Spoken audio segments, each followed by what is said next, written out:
good afternoon, good Thursday afternoon, good Thursday afternoon. You know what time it is. You know what time it is. It is Keeping Up with Congress. Keeping Up with Congress. Y'all hadn't seen me in the last couple days. When I tell you this campaign trail is starting to heat up, it is starting to heat up. I am not going to stop it. We're going to ride this train. We're going to ride this train to May 24th of 2022. We have a race to the United States Senate to win. We are getting busy, which I'm not mad at, and that's a good thing. Folks are paying attention to this campaign. That's a good thing. We have a race to the United States Senate to win, everybody. I am Tamara Johnson Shealey. If you are following me right here in Clubhouse, I see you, Rose. Thank you for joining me. Ping some folks into the room. If you are following me right here on Twitter, on YouTube, on Facebook, wherever you are, tag some folks. Let them know we are LIVE. Keeping Up with Congress. I told you that we won't get reparations. I've said it over and over again. We won't get reparations, y'all, without negotiations. It's just not going to happen. We got to keep up with what these legislators are introducing.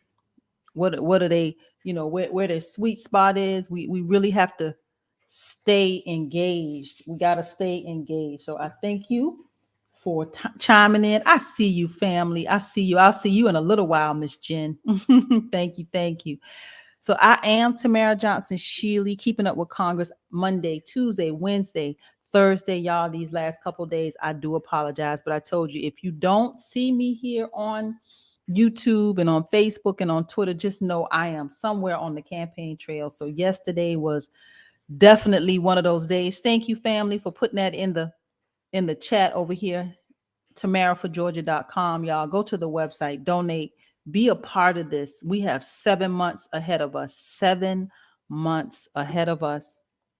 This year is gone. It's already about to be November. 2021 is a wrap.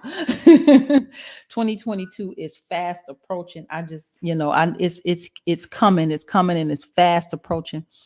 So yesterday, you didn't see me here on the app. You didn't see me because yesterday I was invited over to play with the Republicans. I was invited to come over and play with the Republicans, and I went. I thought it was a good idea, so I went over to meet up with the Republicans. They had an event over in College Park, Georgia. This event is interesting. What the Republicans are up to now. I'm not saying it's one thing or another, but they say that it's a community center, and they're opening community centers around the state of Georgia, in Black neighborhoods, Black areas. Interesting approach to engaging voters. Democrats, they have offices, but this is quote unquote a community center. I don't see how it's a community center, but I'm sure there are initiatives that they are working on to make this a part of what people can understand, I'm sure. So nevertheless, I went to this event on yesterday just to kind of fill y'all in, and lo and behold, I look up and there is Herschel Walker. I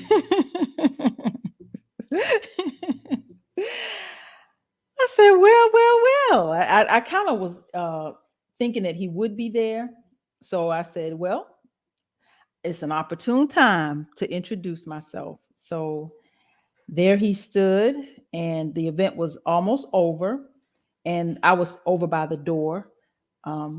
So as the event was ending and people were making their way out, I got out of the door first, and I waited for Mr. Walker to walk past me because I knew he was shaking hands along the way as he walked out the door. So I was going to make sure that I was one of those hands. So when he got to me, I reached out and shook his hand, and with my other hand, I handed him a card, y'all, one of my flyers. I handed him a flyer, and as he was shaking my hand, I didn't let his hand go. I just kind of held his hand in a handshake. I just kind of held his hand. I didn't let his hand go. And I kind of gently but firmly kind of squeezed it. And I said to him, I'll see you on the other side. And he just looked at me and looked at the card and looked back up at me. And I said, I'll see you on the other side. He didn't know what to say. I don't even think he said anything. But his handlers, there were some people around that gave me some very strange stares.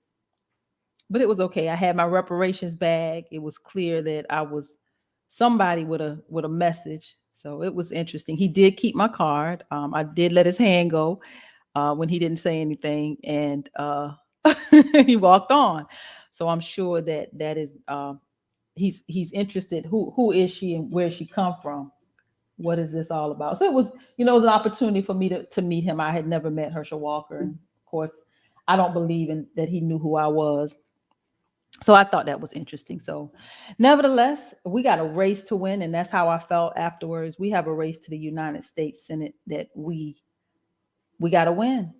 So I did go down the reparations rabbit hole. On Keeping Up with Congress, I do try to bring you some reparations information. I am behind on my reading. I have a lot of reparations information to bring you. Y'all are laughing at me. I see the jokes.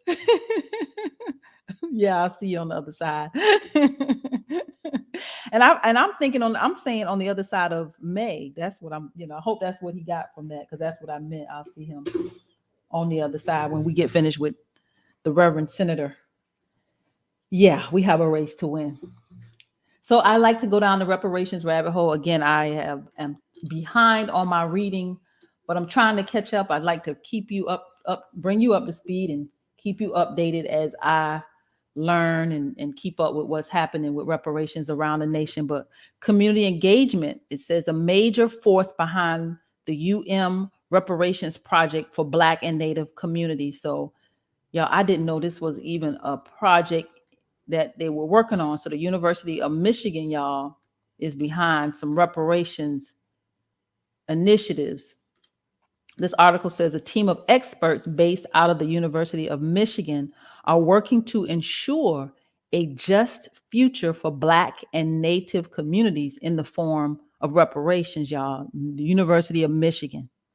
It says the University of Michigan Center for Social Solutions is almost a year into research for the project called Crafting Democratic Futures, situating colleges and universities in community-based reparations solutions. The Andrew W. Mellon Foundation awarded a $5 million grant to the center and 9 institutional partners last year as part of the foundation's Just Futures initiative. Says the deaths of George Floyd and Breonna Taylor, 2 African Americans who were shot and killed by police, was the spark that fueled the project, according to Earl Lewis, founding director of the center and principal investigator for the project at the University of Michigan. Says it's hard for us to have the kind of racial healing that was called for after the death of George Floyd and Breonna Taylor, among others, without deeply delving into the ways in which history complicates how we go after healing and who should be healed. This is what Lewis said. It says reparations is compensation to Native Americans and African Americans for America's history of genocide, slavery, housing discrimination, mass incarceration, and more. It says the topic has become a larger conversation recently with the rise of social justice movements like Black Lives Matter. Goes on to say Keith Williams, the chair of the Michigan Democratic Party Black Caucus, said that the country could never fully repay Black citizens for what has happened throughout the history, but reparations is a start. Reparations is absolutely a start. And this is the University of Michigan, y'all. They have an initiative that they are working on. $5 million went into this project. It's called Crafting Democratic Futures, situating colleges and universities in community-based reparation solutions, y'all. I'm going to learn a lot more about this. I'm totally saving this article. Found another one that talked about reparations. Again, we are behind on our reading. These articles are from October 8th. And I have a lot of catching up to bring you up to speed on. So as I continue to read, I will bring you up to speed. So this article, The Case for Media Ownership Reparations. This is a guest column. It says the Federal Communications Commission must open a public inquiry that examines how racism has shaped its policy and licensing decisions, and this audit must guide the agency's step toward repair. It says the racial justice uprisings that have taken place for years and engaged tens of millions of people globally in the aftermath of George Floyd's murder have forced many of our nation's media institutions to deal with their own histories of racism. This article says in late August, the Columbia Journalism Review became the latest publication to acknowledge that it has too often been deficient at covering institutional racism in the country. Article goes on to say, it's admitted that month, wait. It says PBS President Paula Kerger admitted that month that she did not fully appreciate the network's deficiencies when it comes to issues of diversity. And last year, the Los Angeles Times and the Kansas City Star both apologized for their decades of racist coverage. So there's some reckoning that's happening in this country. I tell you, I think 2020, the pandemic, I do believe there was a reset, some sort of shift in the atmosphere, because there's a reckoning that's happening. There's a reckoning, and this is about the media being held accountable for what they've done and calling for reparations. This article says we must go beyond the failings of individual media companies and look at the policies that have allowed them to dominate news and information in the United States at the expense of a more just media system. It says it's critical for the Federal Communications Commission to investigate the history of racism in its policymaking and begin to repair the damage it has done. It says in September, more than 100 organizations and community leaders submitted a letter to the FCC acting chairwoman Jessica Rosenworcel, urging the agency to acknowledge that its policies and practices are a primary reason why deep structural inequalities exist in the media and telecom industries that have harmed the Black community. I'm telling you, it's got to be a reckoning. Some sort of reckoning is happening. This article goes on to say the letter was organized jointly by Free Press Media 2070 Project, which advocates for media reparations for the Black community and media justice, a leader in the movement to create just and participatory media. So this is happening, y'all. As I know we're on to something. Like reparations ain't just like in our heads. This thing is really happening. This is a reckoning even in the media, y'all, in the media. One more quick article before we dive into the bills. We got about 12 more minutes and I'm gonna come over to the clubhouse space.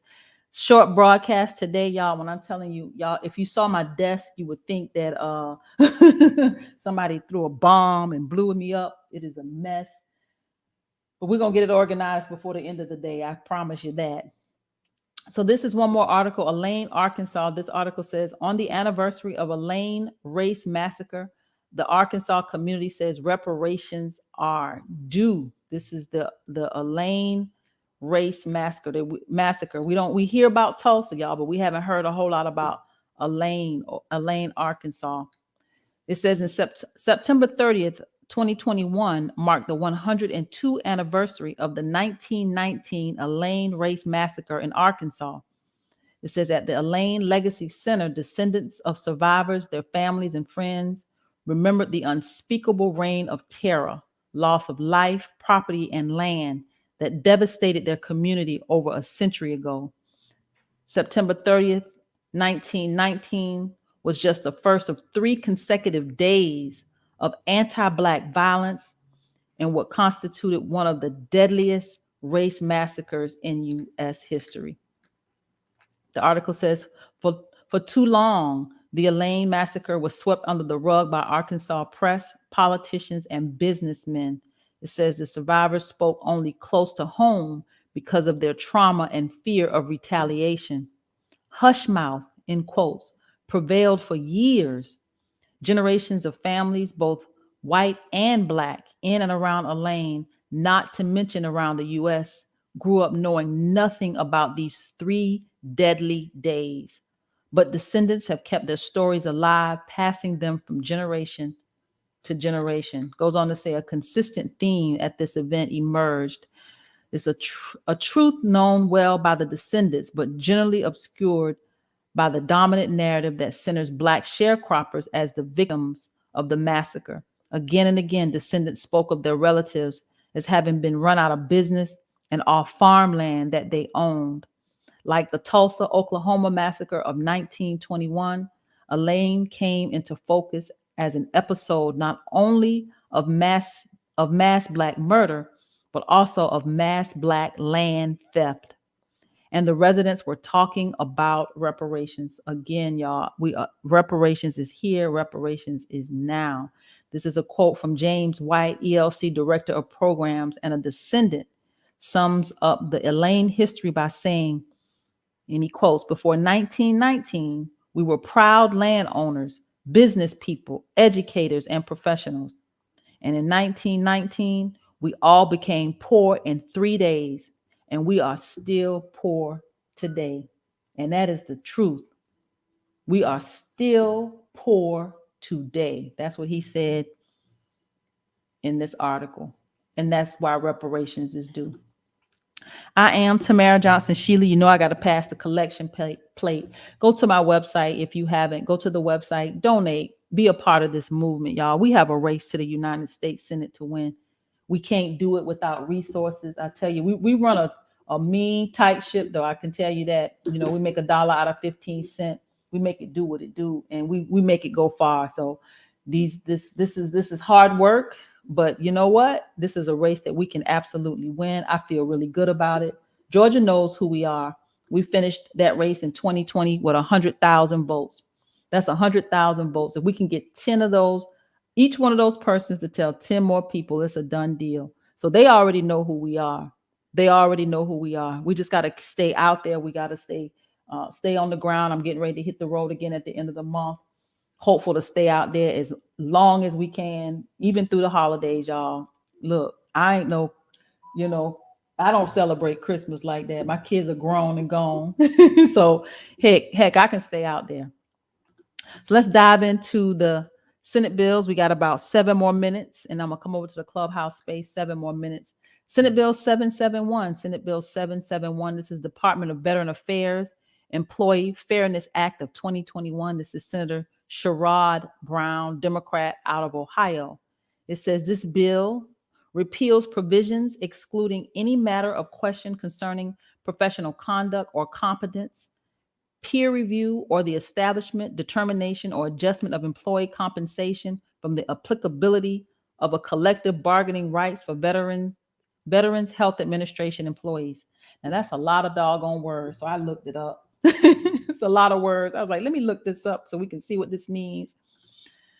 Sherrod Brown, he says this VA Employee Fairness Act of 2021 would ensure that the VA's Title 38 healthcare professionals, including nurses and physicians, dentists, physician assistants who serve our veterans, have the same workplace rights currently granted to other VA clinicians and federal employees. It says by providing full collective bargaining rights to these healthcare professionals, the VA will be better equipped to retain and recruit top-tier staff to care for our nation's veterans and empower VA staff to speak up about patient safety concerns. So this is Senator Sherrod Brown. Again, his quote is, expanding the right to collectively bargain is one of the most important tools we can use to empower these workers and ensure they have a voice in the workplace.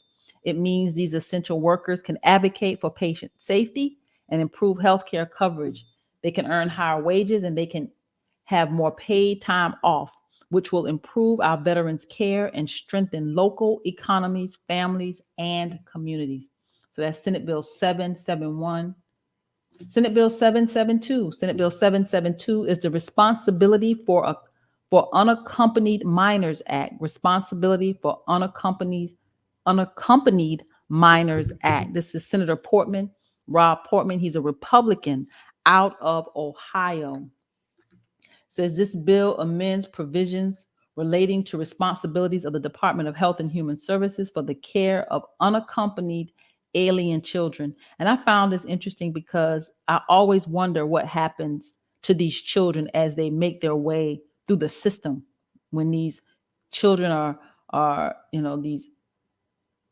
they come here and they don't have their parents, like what happens to them? So this bill is setting some guidelines. It says the Office of Refugee Resettlement of HHS may provide care for an unaccompanied alien child until the conclusion of the child's immigration proceedings or the child reaching 18 years of age, whichever occurs first. Before placing an unaccompanied alien child with the sponsor, the office shall evaluate the child's future need for follow-up services. So I found that interesting. I always wondered like what happens. So this is setting some parameters, some guidelines to when children are unaccompanied and how they actually move through the system. Senate Bill 772. Senate Bill 773, this is a bill to engage certain hospitals that were participating in or apply for the drug discount program under Section 340B of the Public Health Service Act prior to the COVID-19 public health emergency to temporarily maintain eligibility for such programs. So some of this stuff, y'all, is the tongue-tied tongue twister. You got to read it. You got to read these bills. This is Senator Thune. This is Senator Thune. This is Senator John Thune. He is a Republican out of South Dakota, y'all. Republican out of South Dakota. Senate Bill 774. Senate Bill 774. This is Senator Tillis, Thome Tillis. He's a Republican out of North Carolina. Protect and Serve Act of 2021. This is the Protect and Serve Act of 2021. It says this bill establishes a new criminal offense for knowingly assaulting a law enforcement officer and causing serious bodily injury or attempting to do so in circumstances that affect interstate commerce. So this is the Protect and Serve Act of 2021. Senator Tillis, Republican out of North Carolina. I got about 3 more minutes, but about 5 more bills. Let's see if we can get through. Senate Bill 775. Senate Bill 775. This is the End All Hazing Act. This is Senator Cassidy. Senator Bill Cassidy. He's a Republican out of Louisiana. It says this bill requires institutions of higher education that participate in federal student aid programs to collect information and publicly report on hazing-related misconduct. Senate Bill 775. Hazing in our colleges, y'all. Senate Bill 776. Senate Bill 776 is a bill for the relief of Rebecca Trimble. Rebecca Trimble, y'all, we heard about Rebecca Trimble over in a House bill earlier this year. But let's take a look for those of you who may not remember. It says this was December of 2020 when this article was written. But it says nearly a year after being threatened with deportation by the United States Citizenship and Immigration, Bethel resident Rebecca Trimble is still in immigration limbo. It says Trimble was adopted from Mexico as a baby by an American couple and brought to the United States in 1989. In 2012, when attempting to get a real ID in Washington state, she was informed by the government that she was not a United States citizen because her adoption had not been legal. So she and her husband have been fighting to fix the situation ever since. So this is a woman who is caught in the immigration that she can't seem to get out of. Senate Bill 776. This is Senator Lisa Murkowski, Republican out of Alaska. Senate Bill 777. I like those numbers, y'all. Sounds like some good luck for all of us today. Senate Bill 777, End Taxpayer Funding of Gender Experimentation Act of 2021. It says this is Senator Roger Marshall. He's a Republican out of Kansas. It says this bill modifies provisions relating to federal funding for and health insurance coverage of gender reassignment medical interventions which includes surgical remedies and hormone therapy arising from a conflict between an individual's gender identity and the sex the individual has or was identified as having at birth. So this is the End Taxpayer Funding of Gender Experimentation Act of 2021. This is Senate Bill 777. Senate Bill 778. Senate Bill 778. Just a few more minutes, y'all. Just a few more minutes. Protecting Children from Experimentation Act of 2021. This is Senator Marshall again, Republican, out of Kansas. Says this bill establishes a new criminal offense for performing gender reassignment medical interventions on minors. It says it also provides that a minor who receives such an intervention may bring a civil action against each person who performed that intervention. So this is Protecting Children from Experimentation Act of 2021. That's Senate Bill 778. Senate Bill 779. This is Senator Warner, Mark Warner. He's a Democrat out of Virginia. Protecting Americans with Pre-Existing Conditions Act of 2021. It says this bill nullifies specified guidance and final rule provisions pertaining to Section 1332 waivers, known as state innovation waivers or state relief and empowerment waivers, issued by the Department of the Treasury and the Department of Health and Human Services. It says these provisions allow states to forego certain requirements of the Patient Protection and Affordable Care Act in order to implement experimental plans for health care coverage as long as the resulting coverage meets certain statutory criteria. So this is Senator Mark Warner, Democrat out of Virginia. It says Protecting Americans with Pre-Existing Conditions Act of 2021. So our last bill for the afternoon, we are at the half hour, is Senate Bill 780, Puerto Rico Statehood Admission Act. Puerto Rico Statehood Admission Act. This is Senator Martin Heinrich, Democrat out of New Mexico. It says this bill establishes a process for the admission of Puerto Rico into the Union as a state on an equal footing with all other states based on a majority vote of the people of Puerto Rico. So this is Senator Heinrich making Puerto Rico a state. Senate Bill 780. And we are at the half hour. I am Tamara Johnson Shealey. I'm going to take it over to the Clubhouse space. So if you are on Clubhouse, I'm coming over there. If you're on Facebook or Twitter or on YouTube, I want to say thank you for joining me. Thank you for joining me. Go to the website. Be a part of this. This campaign is heating up, but I'm ready. We got 7 months ahead of us. This is a race that we can absolutely win.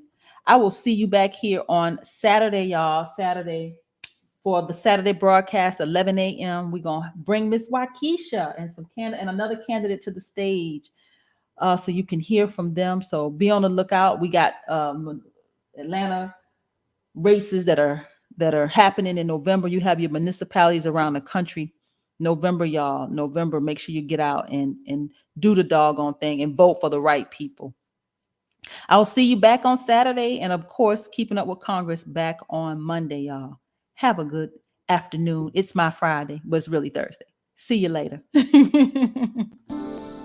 Thank you for tuning in for Keeping Up with Congress. I am Tamara Johnson Shealey, your candidate for the United States Senate. I'm a progressive Democrat that believes that reparations will make America great. It is time that we bridge the divide in this country. Please go to the website. That's tamara4georgia.com. www.tamara, Georgia spelled out.com. Please join me Monday, Tuesday, Wednesday, Thursday, 5 p.m. Eastern Standard Time, right here for Keeping Up with Congress.